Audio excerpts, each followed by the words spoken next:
Hello friends, JCC classes में आपका स्वागत है। फ्रेंड्स, अगर आप झारखंड के किसी भी एग्ज़ाम का तैयारी कर रहे हैं और अगर आपका लैंग्वेज पेपर नागपुरी है तो इस चैनल को सब्सक्राइब कर लीजिए। इस चैनल पर आपके एग्ज़ाम में जो भी नागपुरी का सिलेबस है उसको कंप्लीट करवाया जाता है। ठीक है, आज हम लोग साहित्य में लोक कथा देखने वाले हैं और यह लोक कथा का दूसरा लेक्चर होगा। लोक कथा का एक लेक्चर हो चुका है। अभी हम लोग कथा को वन लाइनर के फॉर्म में देख रहे हैं। इसके बाद इसका MCQ करेंगे। ठीक है, तो वीडियो को अंत तक देखिएगा। और लोक कथा आज हम पढ़ा रहे हैं, इसका कतई मतलब ये नहीं है कि कंटेंट आज रेडी हुआ है। 7 अप्रैल को मेरा लोक साहित्य का पहला लेक्चर था और उसी समय से मेरा कंटेंट रेडी है कंप्लीट लोक साहित्य का, और स्टूडेंट को दिया जा चुका है। ठीक है, हज़ारों स्टूडेंट को इसका कंटेंट दिया जा चुका है। तो अगर आप भी कंटेंट लेना चाहते हैं, PDF लेना चाहते हैं कम समय में अच्छा परफॉर्म करने के लिए, तो CGL, उत्पाद या LDC तीनों का कंप्लीट PDF दिया जाता है मेरे चैनल द्वारा। तो आप PDF के लिए जो डिस्क्रिप्शन में व्हाट्सअप नंबर है उस पर आप लोग कॉन्टैक्ट कर सकते हैं। ठीक है, तो हम लोग लेक्चर को शुरू करते हैं। ठीक है, लोक कथा का पार्ट 1 में हम लोग देखे थे, यहाँ तक देख चुके थे। ठीक है, अब हम लोग आज देखेंगे लोक कथा के अंदर कुछ अन्य कथाएँ। ठीक है, इसका वर्गीकरण वगैरह हम लोग देख लिए हैं। देखिए, कुछ अन्य कथाएँ में परी कथाएँ। ठीक है, तो परी कथा के बारे में हम लोग पढ़ते हैं। परियों से संबंधित कथाओं को परी कथा कहा जाता है। ठीक है, मतलब कि परी से संबंधित जो भी कथा होता है उसको परी कथा कहा जाता है। ये लोक कथाएं कल्पना तत्व पर आधारित होते हैं। जो परी कथाएं होते हैं वह कल्पना तत्व पर आधारित होते हैं, ध्यान रखिएगा। ठीक है, पूछा जाएगा कि किस तरह का कथा कल्पना तत्व पर आधारित होता है, तो याद रखिएगा परी कथा। फेयरी मतलब परी कथा शब्द लैटिन के फैटूम से बना है, जिसका अर्थ है जादू अथवा इंद्रजाल। ठीक है, परी कथा को फेयरी बोला जाता है, याद रखिएगा। परी कथा को इंग्लिश में फेयरी बोला जाता है। लैटिन का फैटूम शब्द से बना है, जिसका अर्थ क्या होता है, जादू अथवा इंद्रजाल। ठीक है, फेयरी शब्द से अदृश्य और अमानवीय प्राणियों का बोध होता है। जो परी कथा को जो अंग्रेजी में फेयरी बोला जाता है, तो फेयरी शब्द से क्या चीज़ का बोध होता है, तो अदृश्य और अमानवीय प्राणियों। जो हम लोग परी जानते हैं वह अदृश्य और अमानवीय होते हैं, हम लोग बेहतर इस चीज़ को जानते हैं, तो वही चीज़ को बोला जा रहा है कि फेयरी शब्द से अदृश्य और अमानवीय प्राणियों का बोध होता है। पश्चिमी देशों में फेयरी की कल्पना अदृश्य, छोटे, बौने के रूप में की जाती है। पश्चिमी देशों में फेयरी की कल्पना अदृश्य, छोटे और बौना के रूप में की जाती है। भारत में फेयरी शब्द के लिए परी, अप्सरा अथवा गंधर्व शब्द का प्रयोग होता है। ठीक है, कि भारत में फेयरी शब्द के लिए कौन शब्दों का प्रयोग होता है, तो परी, अप्सरा, गंधर्व। ठीक है, तो ये शब्द का प्रयोग होता है फेयरी के लिए। परियां अलौकिक और मानवीय प्राणी मानी जाती है। ठीक है, परियां अलौकिक और अमानवीय प्राणी मानी जाती है। परियां मनुष्यों की आर्थिक सहायता के साथ ही साथ रोग से मुक्ति तथा भूखे लोगों को भोजन भी देती है। ठीक है, ऐसा जो परी कथा होता है तो उसमें ये सब चीज़ बोला जाता है कि परियां जो है वह मनुष्यों की आर्थिक सहायता करती है और साथ ही रोग से मुक्ति दिलाने में मदद करती है और भूखे लोगों को भोजन भी देती है। ठीक है, परियों के बारे में ये मान्यता है। जो परी कथा होती है उनसे हम लोग को ये पता चलता है कि परी कथाओं में परियां क्या करती है, तो मनुष्यों की आर्थिक सहायता करती है, साथ ही मनुष्यों को रोग से मुक्ति दिलाती है और जो भी लोग भूखे होते हैं उनको भोजन भी देती है। ठीक है, तो ये सब याद रखिएगा। इस सब चीज़ को ये भी याद रखिएगा कि भारत में फेयरी शब्द के लिए परी, अप्सरा और गंधर्व शब्द का प्रयोग होता है। ठीक है, परियां जो होती है वह अलौकिक और अमानवीय प्राणी होती है। ठीक है, और परियां क्या करती है, तो मनुष्यों को आर्थिक सहायता प्रदान करती है, साथ ही रोगों से मुक्ति दिलाने में मदद करती है और भूखे लोगों को भोजन भी देती है। ठीक है, आगे देखिए, परियां मुख्यतः बच्चों का अपहरण करती है। ठीक है, तो ये परी कथाओं के बारे में बोला जा रहा है कि परी कथाओं में परियां को कैसे दिखाया जाता है, तो बच्चों का ये अपहरण भी करती है। कुछ लोक कथाओं में परियों को प्रेमिका के रूप में भी चित्रित किया गया है। ठीक है, तो ये सभी हम लोग परी कथा के बारे में पढ़ रहे हैं। तो परी कथा में परियों को किस तरह से चित्रित किया जाता है, उनका चित्रण कैसे किया जाता है, वो सब चीज़ को बतलाया जा रहा है। ठीक है, कि मनुष्यों को रोग से मुक्ति दिलाती है, भूखे लोगों को भोजन देती है, आर्थिक सहायता प्रदान करती है। कुछ लोक कथाओं में परियों को कैसे दिखलाया जाता है, तो बच्चों का अपहरण करते। ठीक है, कुछ लोक कथाओं में परियों को प्रेमिका के रूप में चित्रित किया जाता है। ठीक है, आगे देखिए। डॉक्टर कृष्णदेव उपाध्याय, ये नाम याद रखिएगा। डॉक्टर कृष्णदेव उपाध्याय ने इन अलौकिक, मतलब परियों के बारे में बोला जा रहा है, इन अलौकिक एवं दिव्य प्राणियों से संबंधित लोक कथाओं को 6 श्रेणियों में बांटा है। ठीक है, जो परी कथाएं होती है उनको डॉक्टर कृष्णदेव उपाध्याय 6 श्रेणियों में बांटे हैं। कौन कौन सा देखिए। परियों द्वारा मनुष्यों की सहायता, दूसरा हो गया परियों द्वारा मनुष्यों को क्षति पहुंचाना, तीसरा हो गया परियों द्वारा मनुष्यों का अपहरण, चौथा हो गया परियों द्वारा कृत्रिम पुत्र देना, पांचवा हो गया परियों द्वारा मनुष्यों को परिलोक की यात्रा करना, और छठा हो गया प्रेमिका अथवा प्रेमी के रूप में परी। ठीक है, तो डॉक्टर कृष्णदेव उपाध्याय जो परी कथाएं होते हैं, तो परी कथाओं को कितना भाग में बांटे हैं, 6 भाग में। और कौन कौन सा, तो ये 6 भाग को आप लोग देख लीजिएगा। ठीक है, जयमुहूर्त परी क्या है, एक परी कथा है, याद रखिएगा, नाम से भी पता चल रहा है जयमुहूर्त परी, तो यह एक परी कथा है। तो अन्य कथाओं में हम लोग दूसरा देखते हैं साहसिक कथाएं। जिन कथाओं में किसी वीर के शौर्य एवं पराक्रम का वर्णन होता है वे साहसिक कथाएं कही जाती है। मतलब कि जिन कहानियों में, जिन कथाओं में, कथा क्या होती है, लोक कथा क्या होती है, कहानी होती है। तो जिन कहानियों में या जिन कथाओं में किसी भी वीर के शौर्य एवं पराक्रम, मतलब उसकी बहादुरी का वर्णन होता है, तो वे सभी साहसिक कथाएं कही जाती है। हंसराज घोड़ा और मुख बोलता हीरामन तोता, यह एक साहसिक कथा है। ठीक है, एग्जाम्पल के रूप में इसको याद कर लीजिएगा कि हंसराज घोड़ा और मुख बोलता हीरामन तोता, यह एक साहसिक कथा है। और यहाँ पे आप लोग देख रहे हैं जयमुहूर्त परी, यह एक परी कथा है। और डॉक्टर कृष्णदेव उपाध्याय जो परी कथाएं हैं, तो परी कथाओं को 6 भाग में बांटे हैं डॉक्टर कृष्णदेव उपाध्याय। ठीक है, आई होप कि वीडियो अच्छा लग रहा होगा, कंटेंट काफ़ी पसंद आ रहा होगा। बहुत मेहनत करके कंटेंट तैयार किए हैं। ठीक है, तो वीडियो को लाइक शेयर जरूर कीजिएगा, लोगों तक फैलाइए वीडियो को। ठीक है, आप लोगों से रिक्वेस्ट है। अब हम लोग तीसरा देखते हैं बाल कथाएं। विद्वानों ने बाल कथा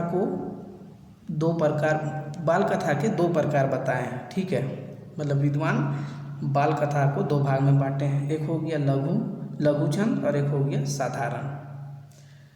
लघु छंद के बारे में देखिए। लघु छंद का प्रयोग कथाओं में हुआ है। साधारण कथाओं में छंद का प्रयोग नहीं किया गया है, ये केवल लय में ही कही गई है। ठीक है, जो लघु छंद है, लघु छंद का प्रयोग कथाओं में हुआ है, मतलब कथा में लघु छंद का प्रयोग हुआ है। और साधारण कथाओं में छंद का प्रयोग नहीं किया गया है। 2 बाल कथाएं जो साधारण कथाएं होती है, तो साधारण कथाओं में छंद का प्रयोग नहीं किया गया है, ये केवल लय में ही कही गई है। ठीक है, साधारण कथाएं केवल लय में कही गई है। आगे देखिए, नागपुरी लघु छंद कथा के अंतर्गत सुग्गा और बूट कथा आती है। ठीक है, जो नागपुरी लघु छंद कथा होता है, तो उसके अंतर्गत सुग्गा और बूट कथा आती है। तो सुग्गा और बूट किस तरह की कथा है, तो बाल कथा है।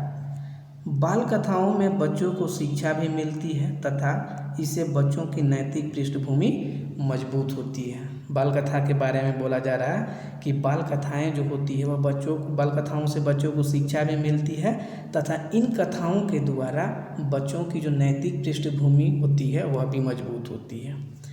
ऐसी कहानियों में अच्छे कर्म करने की प्रेरणा मिलती है। जो बाल कथाएं होती है, तो बाल कथाओं से अच्छे कर्म करने की प्रेरणा मिलती है। ठीक है, अन्य कथा में विविध कथा होगी, और विविध कथा का एक एग्जाम्पल है बेलपैत रानी। ठीक है, तो याद रखिएगा, विविध कथा में ज़्यादा चीज़ नहीं बोला गया है, तो उसमें सिर्फ ये याद रखिएगा एग्जाम्पल के तौर पर कि विविध कथा के अंतर्गत बेलपैत रानी जो लोक कथा है वह विविध कथा के अंतर्गत आती है। ठीक है, अब हम लोग देखते हैं नागपुरी लोक कथाओं की सामान्य विशेषताएं। डॉक्टर कृष्णदेव उपाध्याय ने लोक कथाओं की विशेषताओं को 8 भागों में विभक्त किया है, ठीक है। और डॉक्टर कृष्णदेव उपाध्याय परिकथा को कितना भाग में बांटे हैं, तो 6 भाग में, याद रखिएगा। उसके बाद नागपुरी लोक कथा जो डॉक्टर कृष्णदेव उपाध्याय है, तो लोक कथाओं की विशेषताओं को कितना भाग में बांटे हैं, तो 8 भाग में, ठीक है, याद रखिएगा। जिसमें हो गया प्रेम का अभिन्न पुट, अश्लीलता का भाव, याद रखिएगा, इससे क्वेश्चन बन चुका है, ठीक है, कि नागपुरी लोक कथाओं की कौन सी विशेषता नहीं है। ये ऐसे क्वेश्चन बना था और इसी जो आठ ये विशेषता बताया गया है उसमें से 3 को रखा गया था, 1 को नहीं रखा गया था, ठीक है, और वही वाला आंसर था, ठीक है। कहने का मतलब है कि इससे प्रश्न बन चुका है, याद कर लीजिएगा इसको। प्रेम का अभिन्न पुट, नागपुरी लोक कथा की विशेषता है प्रेम का अभिन्न पुट, अश्लीलता का भाव, मनुष्यों की मूल प्रवृत्तियों से निरंतर साहचर्य, मंगल कामना की भावना, संयोग में कथाओं का अंत, रहस्य, रोमांच एवं अलौकिकता की प्रधानता, उत्सुकता की भावना, और 8वां है वर्णन की स्वाभाविकता, ठीक है। तो इससे प्रश्न बन चुका है, याद कर लीजिएगा। डॉक्टर कृष्णदेव उपाध्याय लोक कथाओं की विशेषताओं को 8 भाग में बांटा है। कौन कौन सा भाग, तो ये 8 भाग को 2-3 बार पढ़ लीजिएगा, ठीक है, और दिमाग में रखने का कोशिश कीजिएगा, ठीक है। और बहुत सारे लोग कॉल करके मैसेज करके पूछते रहते हैं कि लोक साहित्य कैसे करें। तो लोक साहित्य पूरा फैक्ट है, पूरा फैक्ट, और फैक्ट को याद करना पड़ता है, तो आपको याद करना पड़ेगा हर हाल में, ठीक है। व्याकरण को समझने का कोशिश कीजिए और लोक साहित्य को याद करने का कोशिश कीजिए, ठीक है। आगे देखिए, नागपुरी लोक कथा में उपर्युक्त विशेषताओं के अलावा निम्नांकित विशिष्टताएं भी है, ठीक है। जो नागपुरी लोक कथा है तो वे विशेषताएं जो ऊपर दिया गया है वे सभी विशेषता नागपुरी लोक कथा की भी है, लेकिन इसके अलावा और 2 विशेषता है, आशावादी दृष्टिकोण और दूसरा हो गया भाग्यवाद एवं कर्मवाद का समन्वय, ठीक है। आगे है, नागपुरी लोक कथाओं को निम्न आधारों पर परखा जा सकता है। मतलब कि नागपुरी लोक कथा में क्या क्या चीज़ होता है, तो उस सब चीज़ के बारे में यहाँ पे बोला जा रहा है। कथा वस्तु, जिसमें हो गया पहला हो गया कथा वस्तु।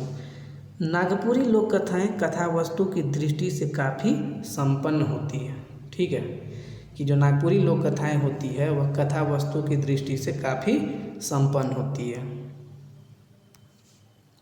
नागपुरी लोक कथाओं में जीवन की विभिन्न समस्याओं, परंपराओं, लोक विश्वासों, अंधविश्वासों, नैतिकता और अनैतिकता आदि को अपने वास्तविक रूप में रखा गया है, ठीक है।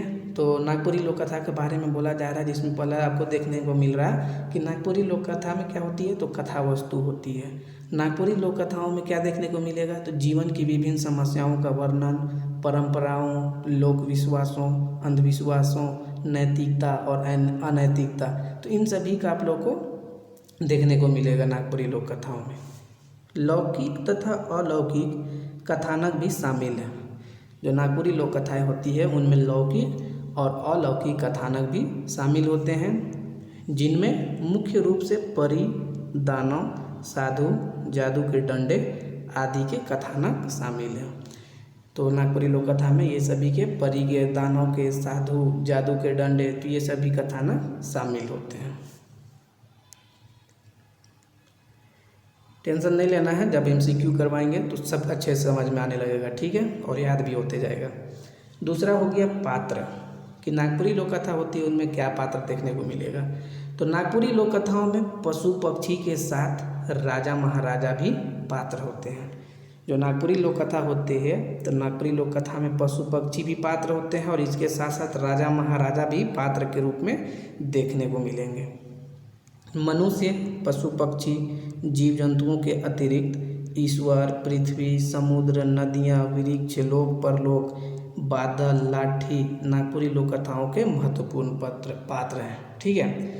तो पात्र के रूप में क्या देखने को मिलेगा नागपुरी लोक कथा में, आपको पशु पक्षी हो गया, राजा महाराजा देखने को मिलेंगे, मनुष्य हो गया, पशु पक्षी हो गया, जीव जंतुओं के अतिरिक्त ईश्वर, पृथ्वी, समुद्र, नदियाँ, वृक्ष, लोक परलोक, तो ये सभी चीज़ आपको पात्र के रूप में नागपुरी लोक कथा में देखने को मिलेंगे। ठीक है। आगे देखिए, नागपुरी लोक कथाएँ के नायक आदर्शवादी होते हैं। जो नागपुरी लोक कथा में जो नायक होते हैं वे क्या होते हैं? आदर्शवादी होते हैं। ठीक है। तथा इन्हें सफलता भी मिलती है जबकि प्रतिनायक को दंडित होते दिखाया जाता है। ठीक है, मतलब जो विलन होता है उसको दंडित होते दिखाया जाता है, और जो लोग नागपुरी लोक कथाएँ में जो नायक होता है, जो मुख्य किरदार होता है, ठीक है, जैसे हम लोग फिल्म देखते हैं तो जिसमें जो मेन एक्टर होता है तो उसको आदर्शवादी मतलब जीतते हुए दिखाया जाता है, जो विलन होता है उसको हारते हुए दिखाया जाता है। वही चीज़ को यहाँ पे भी बोला जा रहा है। ठीक है, कि नागपुरी लोक कथा में जो नायक होता है वे आदर्शवादी होते हैं। ठीक है, तथा जो आदर्शवादी होते हैं उन्हें सफलता भी मिलती है, और जो प्रतिनायक होता है मतलब जो विलन होता है उसको दंडित होते दिखाया जाता है। ठीक है। तीसरा हो गया वातावरण। नागपुरी लोक कथाओं में ग्रामीण तथा वन पर्वत नदी नाले पहाड़ों कंदराओं के वर्णन खुलकर किया जाता है। सही बात है, नागपुरी लोक कथा में हम लोग देखते हैं क्या चीज़, ग्रामीण परिवेश को वहाँ पे चित्रण किया जाता है, वन पर्वत को, नदी नाला को, पहाड़ को, तो ये सभी का चित्रण बहुत ही अच्छे ढंग से किया जाता है नागपुरी लोक कथा में, है ना। स्वस्थ तथा खुला वातावरण की सृष्टि नागपुरी लोक कथाओं में रहती है। नागपुरी लोक कथा में स्वस्थ तथा खुला वातावरण का चित्रण किया जाता है। नागपुरी लोक कथाओं में प्रारंभ से अंत तक लोक वातावरण का वर्णन रहता है। नागपुरी लोक कथाओं में शुरुआत से अंत तक आपको लोक वातावरण, ठीक है, का वर्णन देखने को मिलता है। चौथा हो गया, ठीक है, कथोपकथान। ठीक है, नागपुरी लोक कथाओं में संवाद अत्यंत शिथिल होता है।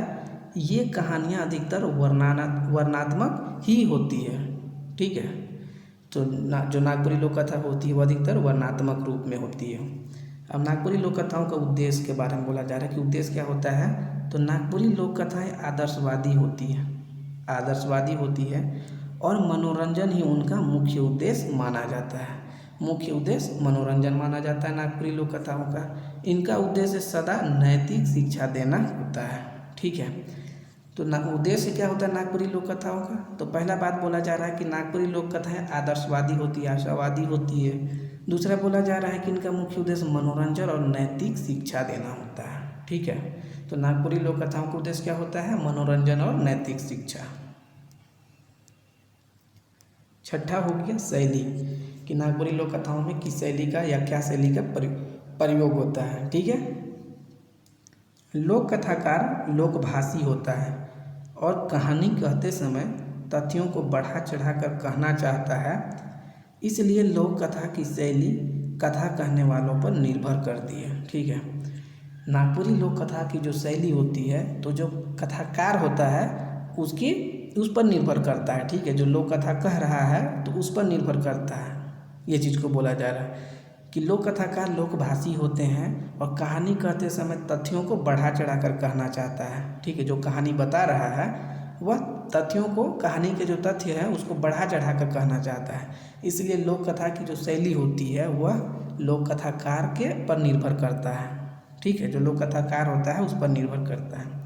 सामान्यतः नागपुरी लोक कथा को वृद्धा और वृद्ध ही सुनाया करते हैं। ठीक है, मतलब बूढ़ा बूढ़ी लोग इसको सुनाया करते हैं नागपुरी लोक कथा को। नागपुरी लोक कथाओं में भाषा शैली की दृष्टि से सरलता और स्वाभाविकता मिलती है। मतलब नागपुरी लोक कथा की जो भाषा शैली होती है वह सरल होती है और स्वाभाविक होती है। वीर वर्णनों में ओजपूर्ण की प्रधानता रहती है। जो वीरों की जो कहानियाँ होती है, मतलब जो साहसी कहानियाँ होती है तो उसमें ओजगुण की प्रधानता होती है। साहसिक कहानियों में ओजगुण की प्रधानता होती है और श्रृंगार वर्णन में माधुर्य का वर्णन होता है। और जिन लोक कथाओं में श्रृंगार का वर्णन होता है तो वहाँ पे माधुर्य का वर्णन होता है। ठीक है, और एक लाइन है, लोक कथा परिवर्तनशील होती है। ठीक है, क्योंकि लोक कथा की जो शैली होता है वह जो लोक कथा सुना रहा है उस पर निर्भर करता है, इसलिए बोला जा रहा है कि लोक कथा जो होती है वो परिवर्तनशील होती है ना। आई होप कि आप लोगों को समझ में आ रहा होगा। आगे देखिए, नागपुरी लोक कथाओं की भाषा और शैली अत्यंत सरल एवं सीधी सादी होती है। ठीक है, तो तो पूछा जाएगा कि नागपुरी लोक कथाओं की भाषा कैसी होती है, तो सरल और एकदम सीधी सादी होती है। वाक्य प्रायः छोटे छोटे तथा भावपूर्ण होते हैं। ठीक है, नागपुरी लोक कथाओं की जो लोक कथाओं में जो वाक्य होते हैं वह प्रायः एकदम छोटे छोटे होंगे और भावपूर्ण होते हैं। याद करते जाइएगा, वैसे MCQ में करवाएंगे तो आपको पूरा याद हो जाएगा। ठीक है, और अगर आप CGL का, उत्पाद का या LDC का कंप्लीट PDF चाहते हैं तो PDF की जो डिस्क्रिप्शन में व्हाट्सअप नंबर है उस पर आप लोग कॉन्टैक्ट कर सकते हैं। ठीक है, आगे है देखिए, नागपुरी लोक कथा गद्य में उपलब्ध है। ठीक है, ये गद्य मतलब होता है कहानी और पद मतलब होता है कविता। ठीक है, तो गद्य के रूप में उपलब्ध है नागपुरी लोक कथा, किंतु बीच बीच में पद का भी प्रयोग मिलता है। ठीक है, बोला जा रहा है कि जो नागपुरी लोक कथा है वे सभी गद्य के रूप में उपलब्ध है। ठीक है, किंतु बीच बीच में पद का भी प्रयोग मिलता है। लोक कथाओं में मुहावरों एवं लोकोक्तियों का प्रयोग भी मिलता है। लोक कथा में मुहावरा और लोकोक्ति का भी प्रयोग आपको देखने को मिलेगा। अगला लाइन है देखिए, लोक कथा परिवर्तनशील होती है। जो अभी कुछ देर पहले बताए कि लोक कथा परिवर्तनशील होती है, फलस्वरूप इसके शिल्प और कला पक्ष का मूल्यांकन करना ना तो संभव है और ना ही उचित। बहुत सही बात बोला जा रहा है कि लोक कथा परिवर्तनशील है और परिवर्तनशील होने के कारण लोक कथा का शिल्प और लोक कथा का कला पक्ष का मूल्यांकन करना ना तो संभव है और ना ही उचित है। क्यों? क्योंकि परिवर्तनशील है ना। नागपुरी लोक कथा की शैली व्यावहारिक होती है। ठीक है, व्यावहारिक होती है। नागपुरी लोक कथा की शैली कैसी होती है? तो व्यावहारिक होती है। नागपुरी लोक कथा की जो भाषा होती है वह कैसी होती है? तो सरल एवं मधुर बोलिए सरल होती है। ठीक है, और भावपूर्ण होती है। तो ये सभी चीज़ आपको देखने को मिलेगा। ठीक है, तो हम लोग अभी यहीं तक देखते हैं, उसके बाद फिर इसका हम लोग MCQ करेंगे। ठीक है, तो अगर वीडियो अच्छा लगा है तो लाइक शेयर जरूर कीजिएगा। ठीक है, फिर हम लोग नेक्स्ट वीडियो में मिलते हैं। तब तक अपना ख्याल रखिए और पढ़ते रहिए। चलिए, थैंक यू।